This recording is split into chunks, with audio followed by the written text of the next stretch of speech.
In the Trenches with Ryan Roxie.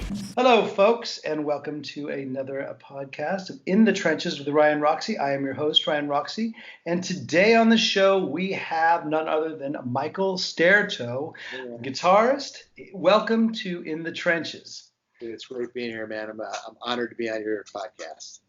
Well, I'm happy to have you, and I'm happy for our listeners to hear more about you, hear some of the stories from In the Trenches and everything that's been going on with your career, because we were talking right before we started recording, and we both have a long history. Absolutely. And we both have actually semi-crossed paths before, because we have mutual friends, and at one point we were actually supposed to get together and go through some ideas, but it took a couple of years before we're talking face to face on a podcast. Yeah, well, I'm glad to be here now. I'm glad we're doing it now. First thing off the bat, I mean, for those of you who's listening on the podcast, that's fine. But if you are watching it on YouTube, you can see that Michael has a lot of my favorite guitars, and apparently his favorite guitars right behind him. I see a nice collection of Gibsons and Les Pauls, and you've got the shirt on to prove it. Yeah. Custom shop guy. I love the custom shop. I think they make as you well know, they make some of the best guitars, man. Well, Michael, for those of you out there that are listening, go, okay, Michael Staertow, I might have heard his name out there. Who's he played with? Who's he done? Well, probably one of the more iconic singers that you've played with over the years is Lou Gramm. And obviously original lead singer of Foreigner. Does Lou Gramm, how many years have you been associated with Lou, or were you associated with Lou? Professionally playing in his band for the past 7 years, ended at the end of last year. But prior to that, I mean, we grew up in the same town. We went to the same high schools. I mean, I graduated several years after him. Of course, he's a little bit older than me. But I mean, our families crossed paths. We knew each other. You know, he was aware of me, you know, as a guitarist, and ultimately, that's how I think that kind of led to the ultimate end game, if you will, of playing guitar for him for like 7 years. So yeah, it's really cool story. I mean, going to the same high school, knowing that he was the guy, you know, from our town that made it big, really big, and you know, getting to play with him. I mean, I remember when his first solo record came out, Ready or Not, I went to this really famous music store here in Rochester. You're probably aware of, the House of Guitars. Of course, yeah. House of Guitars in Rochester, New York. That's what, like, whenever you're on the East Coast, there's kind of like a radar that points you up in that direction. Absolutely. You know? So I went to a store and had his first album. It was actually on vinyl, signed by him, his brother, and another guitar player that played on the record. And it was really cool because 25 years later, from that release of that record, he released a book, and I was actually playing guitar for him. So I got to do that in store when we did the book release. So it was really kind of a cool situation, you know, to look back and go, 25 years ago, I was sitting here, you know, getting my album signed as an aspiring, you know, musician, as you know, trying to jumpstart my career as a guitarist. And now 25 years later, I'm sitting next to the guy who, you know, I'm kind of following his footsteps. Wrote those songs and but it didn't start off like it was, okay, I'm the guitar player for Lou Gramm. I'm in. I've got the rest of my career sorted out. It started out much more like, wasn't it more of an audition, maybe one or two shows, or how did that all work out? Yeah, you know, he gave me a call. I had played in cover bands around town, and he was aware of the fact that I was pretty familiar with his catalog, and you know, he needed a fill-in, a sub for the guitar player that he had at the time, who was one of my heroes growing up as well, another local guy. And he said, hey, he called me during dinner one time. And it's funny, too, because, you know, as a family, we try to eat dinner together. You know, being gone all the time when I'm home, I want to be home with the family. So when the phone rings, you know, like, we're not answering the phone at dinner time. But I looked at my cell phone and it said, you know, no caller ID. So I was like, oh, this has got to be one of those phone solicitors. But I answered it, thinking, I'll give him the business. You know, who the hell are you for calling me at dinner? You know, I picked it up and it was Lou. You know, and I'm glad I picked it up because, you know, he basically said, hey, you know, are you available for like 3 or 4 shows? I need you to sub for the guy I got now who has some conflicts. And if you're available, I'd like to have you down on Monday or Tuesday of the following week to you know, kind of audition. I want to hear you play with the band. Most of the band was from Rochester, and he wanted to hear me play, and you know, the rest is history. I went down and and did my audition, so to speak. And, he kind of pulled me in the control room of the studio and asked me if I was interested in joining the band because he liked the way it sounded so good. And it kind of worked out. So isn't it amazing? Isn't it pretty amazing the way that, you're offered that shot, you're offered that chance, and maybe it's 3 or 4 shows, and that's your window, but you make the most of it, and how those few shows can actually help an entire career. Oh, absolutely. And I think, the key elements of that was being very familiar with the material and preparing and over preparing. So when I went in there, knowing that it's an iconic catalog and an iconic singer, it needs to be done the right way. So I really went in prepared and made sure I had my T's crossed and my I's dotted. And, I kind of went in for keeps in the back of my mind, not really knowing, how it was going to go. But, I really wanted to go in there and kick ass and really be noticed. So it worked out. That's exactly the type of situation I was in with the Alice gig. I was promised, a 1-year tour. That was it. 96, they said, look, we're doing this tour with the Scorpions. It's across the U.S. We'll see how Alice feels afterwards. But that one tour with, opening up for Scorpions and doing this co-headline tour led to him not taking a year off, and he's still going out in 2019. So, and talk about being prepared. I think at that point I had tried to learn not just the lead guitar parts. I tried to learn every rhythm part, and I tried to, in case that sort of situation would happen. So I think preparation is key. Absolutely. My policy has always been to over prepare. If he wants you to learn 5 songs, learn 10. If he wants you to learn, just this record, learn as many songs off as many records as you can, just in case he throws a curveball at you. And that worked out too, because we'd be at sound check and not even know he was there yet, and we were playing stuff from the first album, like The Damage Is Done or something like that, just to screw around. And that kind of sparked, At War with the World, that kind of sparked him to go, I want to add that to the set. It sounds really good. So it was really, really, really a benefit that I was, that I was ambitious and went deep like that. So I would recommend anybody in that situation to do just that. And here's the thing. Every time during the podcast of In the Trenches, and I get to talk to a lot of talented musicians and, especially guitar players is my sort of forte of what I like to dive into your heads. I always ask, what one secret ingredient or what one sort of golden ticket advice would you give to up and coming guitar players and other musicians? And I guess preparation is one of them. Do you have any other sort of things, like something that you would, if you're starting to learn the instrument, if you're just starting your journey with guitar, that you would recommend a player learning or getting into a trick, a life hack, so to speak, in order for them to, advance themselves? I think listening is really important too. Listening to the content and the context of what you're trying to learn, and really trying to, especially with these classic artists, these iconic artists, I always have said, and I've always took this approach, is that my job in there is to recreate the catalog, not to reinvent the catalog. So I really needed to listen. In the case of Lou, I needed to listen to Mick Jones and listen to how he voiced the chords. I had to listen really critically, not go in there with my interpretation or try to get close. I needed to get, as exact as I could without being that guy.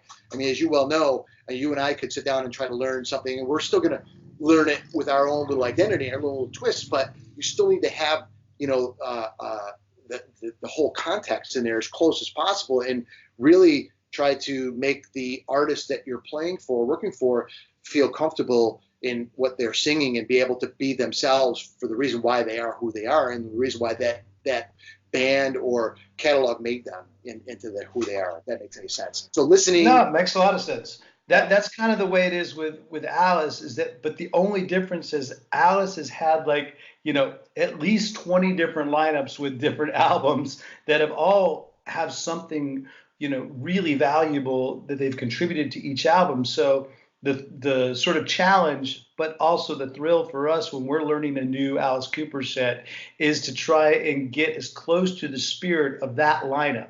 So like the 70s original lineup sounded a bit different than the 80s lineups that Alice had, but we try to recreate and sort of put and then eventually put our own stamp on the new stuff. So I can imagine it must be the same thing when you were learning Lou Gramm or any situation you step in. You want to learn, but put your own stamp on it too.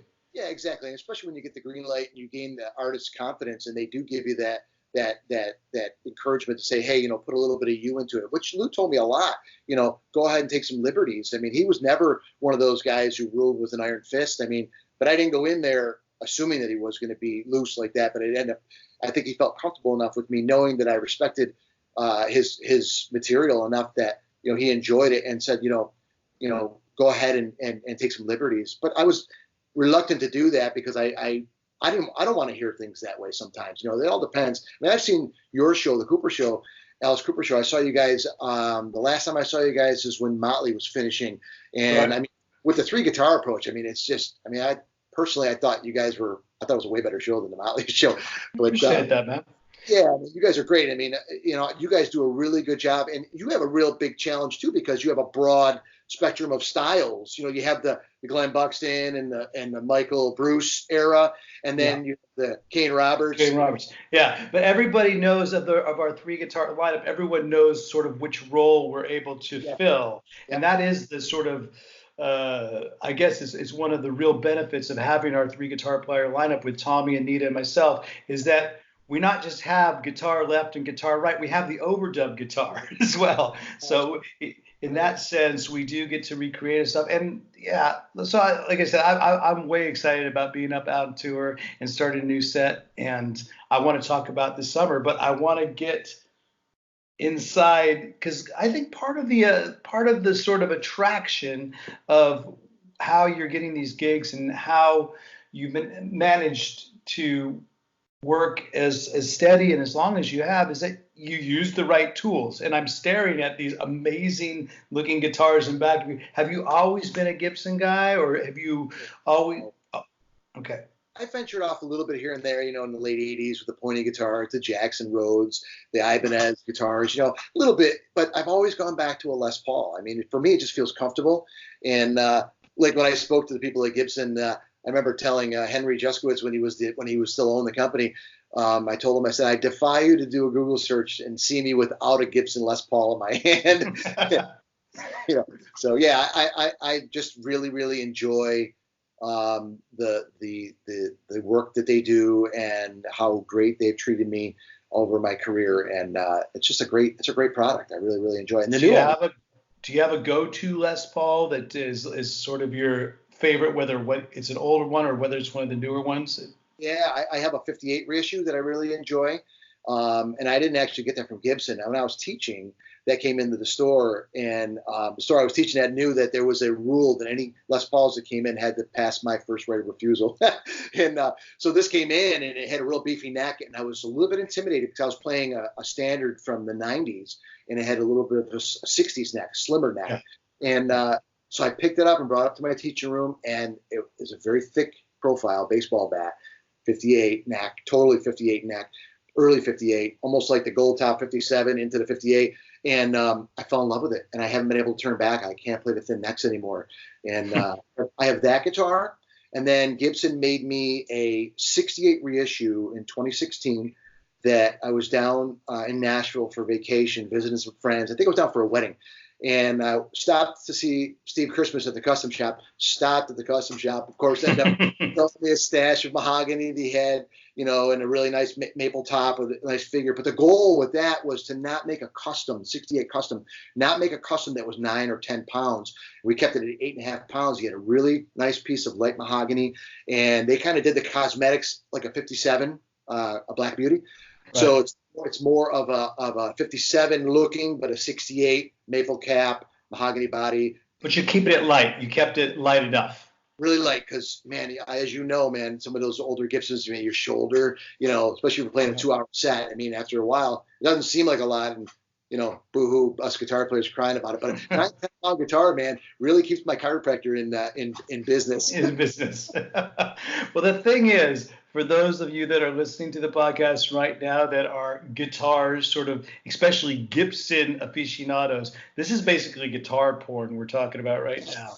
This actually you might have to sign a waiver if you're listening to this one, because I like getting into the different years, and for those that are listening, what's a 50s style neck versus a 60s? Well, 50s is that baseball bat thickness type of a neck, and then the 60s style is a much more slim tapered, and that actually goes in trend with what the type of music that was being played at that time, and you can hear the difference of faster playing started happening, a little bit more riffage, and then like guys like Eric Clapton, Jimmy Page, they were playing more of the 60s style where, but that 59, I don't know, I guess you got a couple of those 59 Les Pauls original laying around back there? No, not original, but I do have an R9 reverse chevron that's pretty badass, and I picked, believe it or not, I think that the Heritage 80 series, remember that era they came out? It was their first attempt at reissuing 59s with the Tim Shaw pickups.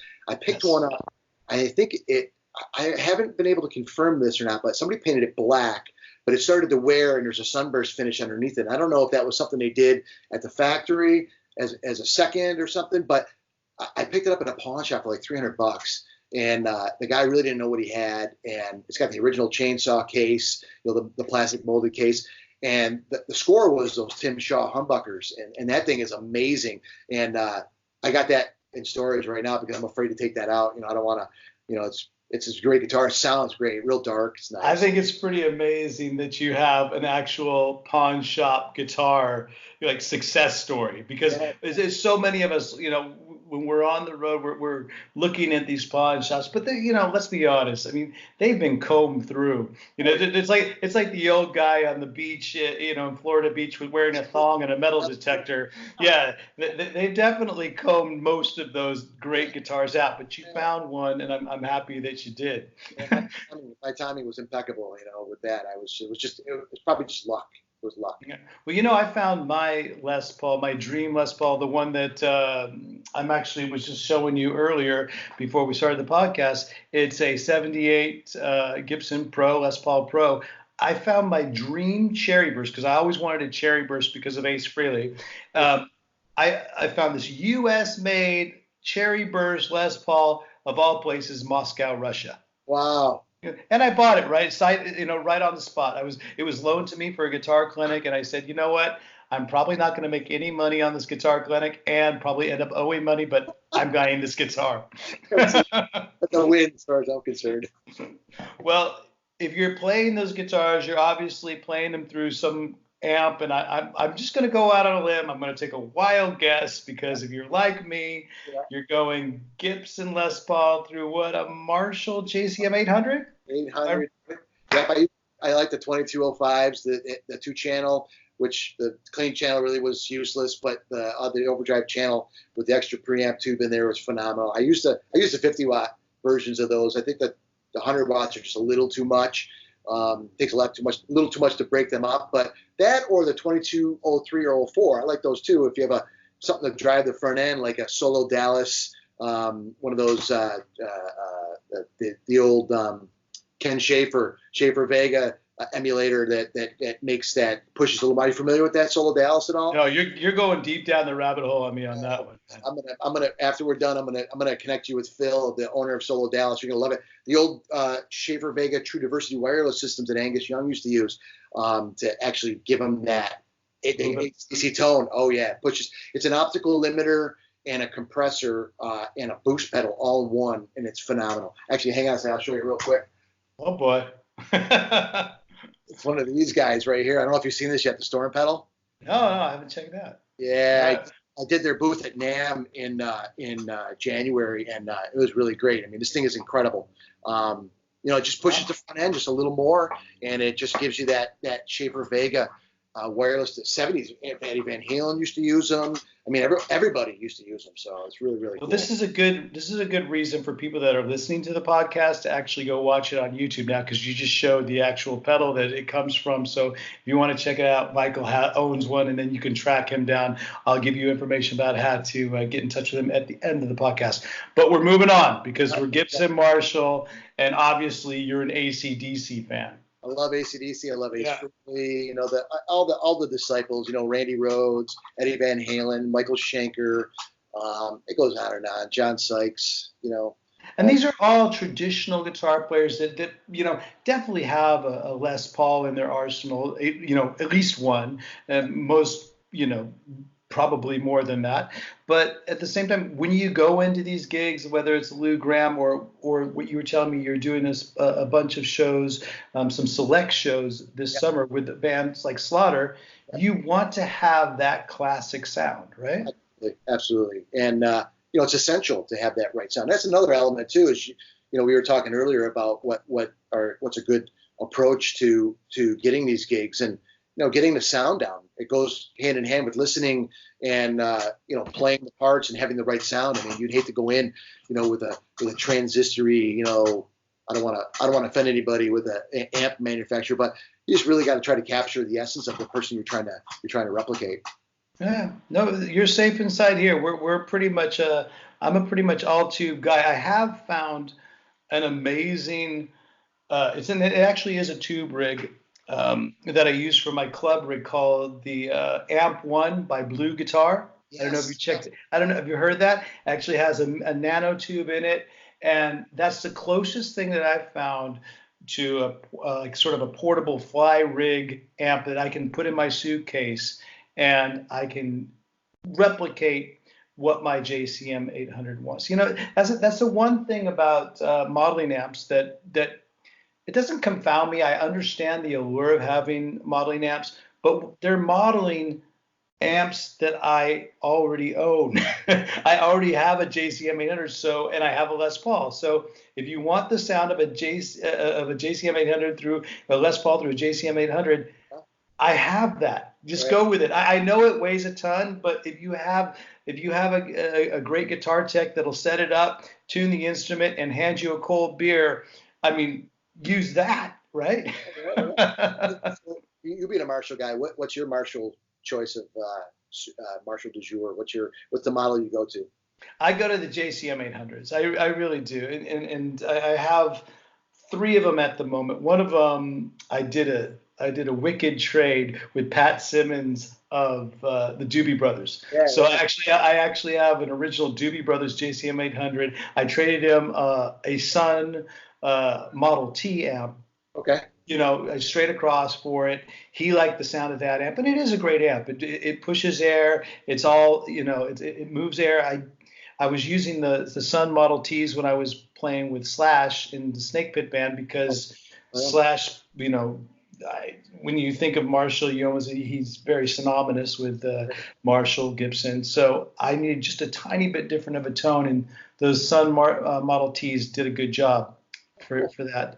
But like I said, and I'm open to suggestions. I'm open to modeling amps. That's why the Amp One and Blue Guitar sort of came into my world. I needed something to use for quick fly rigs, and I'm always saying, until somebody invents, a better recipe for rock and roll, I'm sticking with, Gibsons through Marshalls. Yeah. Not to say I got my Strat.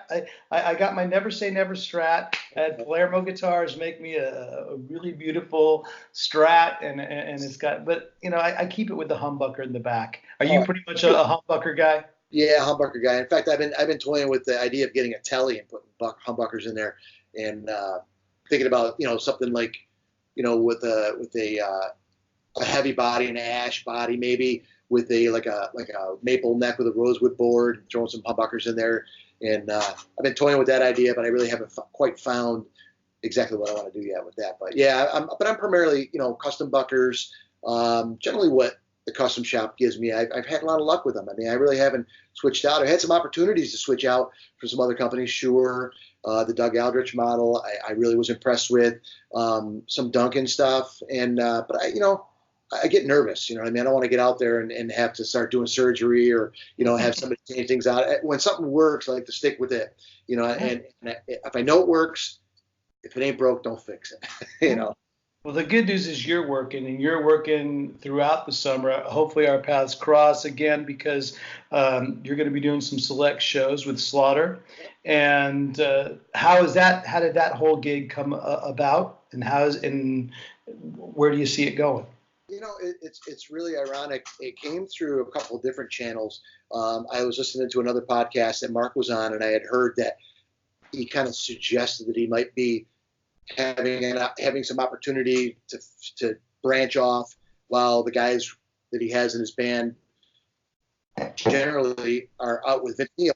And we follow each other on social media, and I decided to send him a message, just to see if indeed it was true. I would love to have an opportunity to talk to him about possibly doing something. And then he had called a friend of mine, a good friend of mine, who's a guitar player, used to play with Warrant, Billy Morris. I don't know if you know Billy Morris or not. Yeah, I know Billy. Yeah. And Billy had called me and said, hey, I just got a call from Mark asking if he could do some shows. And he was obligated with another artist or some stuff, some businesses that he has in Cleveland. And he recommended me. And he said, well, Mark's going to be calling you if you're interested. I said, I'm totally interested, because it was ironic that, like a few weeks before I had sent Mark a message, and I wasn't sure if he read it or not. And so a few hours later, Mark gave me a call and asked me if I was available. And I told him I was available, and he was like, great. He goes, Billy says you're the guy. And I was very flattered for my friend Billy for suggesting me and recommending me. And, me and Mark talked, and we hit it off on the phone, and we had a rehearsal before the show down in Nashville, and we went and did a show in West Virginia, and it went great. Again, I over-prepared and went there and had a 4-hour rehearsal like 2 days before, and then flew to West Virginia and did an extended sound check and went over some stuff. And the cool thing is he had the original drummer Blas Elias back in the band, and a friend of his named Jamie from Nashville playing bass. And Blas hadn't played with the band in about 19 or 20 years, but Jamie's been playing with him regularly when he does these fill-in shows. So that was really, really essential, having the original drummer, because he kind of kept it all together. But I mean, it really felt natural. It felt really, really comfortable to me, not only musically and a chemistry aspect as well, but just when I met them, I had never met them before and in person, and we had crossed paths, but it's just an acquaintance. We would do a festival, and they were on the day before, we were on the day after, or vice versa, and maybe you'd pass each other at the hotel or at the airport, or transportation bringing you back and forth, whatever, how those things work. But it was never like a comprehensive conversation. And when I got together with him, I just really felt really, really comfortable. I mean, Mark's a really great guy. Blas is great. Jamie was great. Very comfortable. I really enjoyed the show that I did already, and I'm looking forward to the rest of the shows. I mean, it's the music's great. I was always a fan of the music, in the early 90s when they came out, and it's ironic how that all works out. So I'm hoping things go the way they should. Well, hey, I mean, at the end of the day, doesn't it all come back to the hang? You got to be prepared, like you are over prepared, and you got to know the songs, and you want to show up on time. Yep. and you want to have a good attitude. But it's the hang. It's the hang with these musicians. It's the hang with these guys that's so underrated, I think, sometimes, about like getting a gig, and then not just getting the gig, but maintaining the gig, hanging out with these guys. Absolutely. And that's important too, is that hang. And also too, the way you interact with the fans. I think it goes hand in hand with the people you're playing with. Is one thing I've always prided myself. It was always a goal of mine, is to, I always remembered how I felt when I met people that I admired and how they made me feel, whether it was good or bad. And it's always a disappointment when you meet somebody that you idolize and you walk away going, oh man, what a jerk that guy was. Or, they really didn't make me feel too good. And I always made it a point to try to make a good impression on people and really let them leave with a really good experience, to go, wow, that was really cool. Because it reminds me of before I was touring heavily, coming up in the business, I wanted to learn every aspect of this business. So I went to work for a concert promoter here in town, and I was a production runner. I worked in hospitality. I set up dressing rooms. I brought bus trays of alcohol and beverage to the bus, to the stage. And one of the concerts that I did was Ronnie James Dio, when after Viv was in the band. I think Craig Goldie was the guitar player of the band, and Ronnie was so warm and congenial and hospitable. In fact, at the end of the show, I was putting furniture away in a storeroom, and he was walking around saying thank you to everybody on the crew, no matter what the capacity of your job was. And he walked in the room, and I'm humping furniture, trying to push it in this closet. And he came up to me, and he introduced himself again, shook my hand, asked me my name, and thanked me for the hospitality, and stood there and talked to me for a few minutes and wanted to know a little bit about me. And that really left an impression on me. And I figured that if he made an impact like that with me, that's something that I wanted to carry on, just from the impact he made, and try to make people feel, whether I'm playing with them or whether I'm meeting somebody at a meet and greet or passing, someplace, running into somebody I know, that just give them a few minutes of your time and really make them feel like it was like they're one of us. You know what I mean? Yeah. Ronnie James Dio, one of the greats. I mean, there's no doubt about it. We were lucky enough to tour with them. I think in '98 we did that. I think it was the lineup you were talking about. Craig Goldie was on guitar, and Ronnie was just singing his ass off. And every night he was just killing it.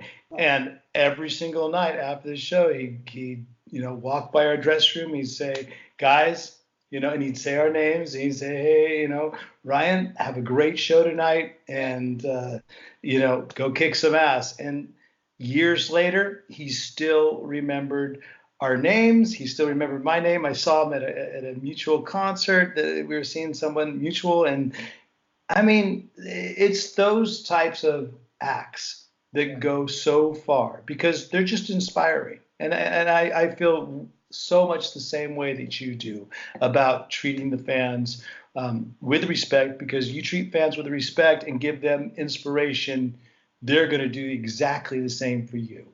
Yeah. And I like to refer to them as friends. Sometimes I think fans is kind of, even though they are fans, I like to treat them and refer to them as friends, because they do become friends, because a lot of people come to multiple shows. And, if it wasn't for them, I mean, we wouldn't get to do what we do. I mean, they're really part and parcel in supporting us and, buying our solo material, buying our merch, following us on social media, championing our journey, that they really are just as much part of what we do as us, what we do, Well, hopefully there's a lot of your fans, fans, I don't know how you even say it, but hopefully they're listening right now. But for those of you that are just become a friend of Michael's, I want to sort of explain to you, how can they get in touch, find out more about Michael Staertow?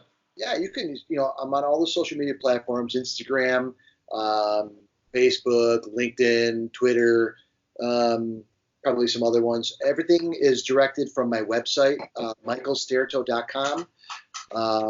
You can connect to all social media. You can go to my website, find out what's going on, tour dates, pictures. I'll post about this podcast. I'll be posting that, and so people can connect through there as well. They can, see me on this podcast, go to my website, and then go back and listen to the podcast again.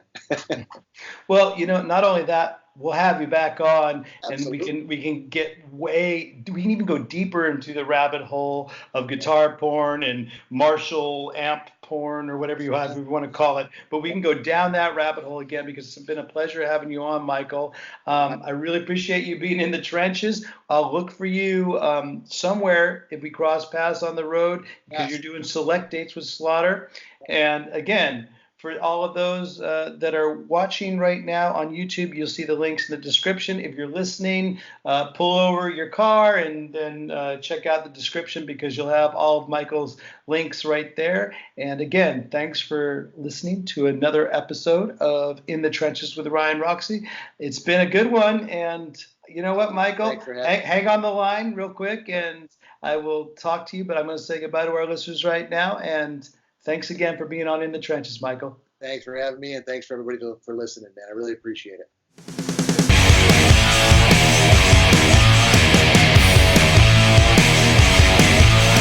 In the Trenches with Ryan Roxie.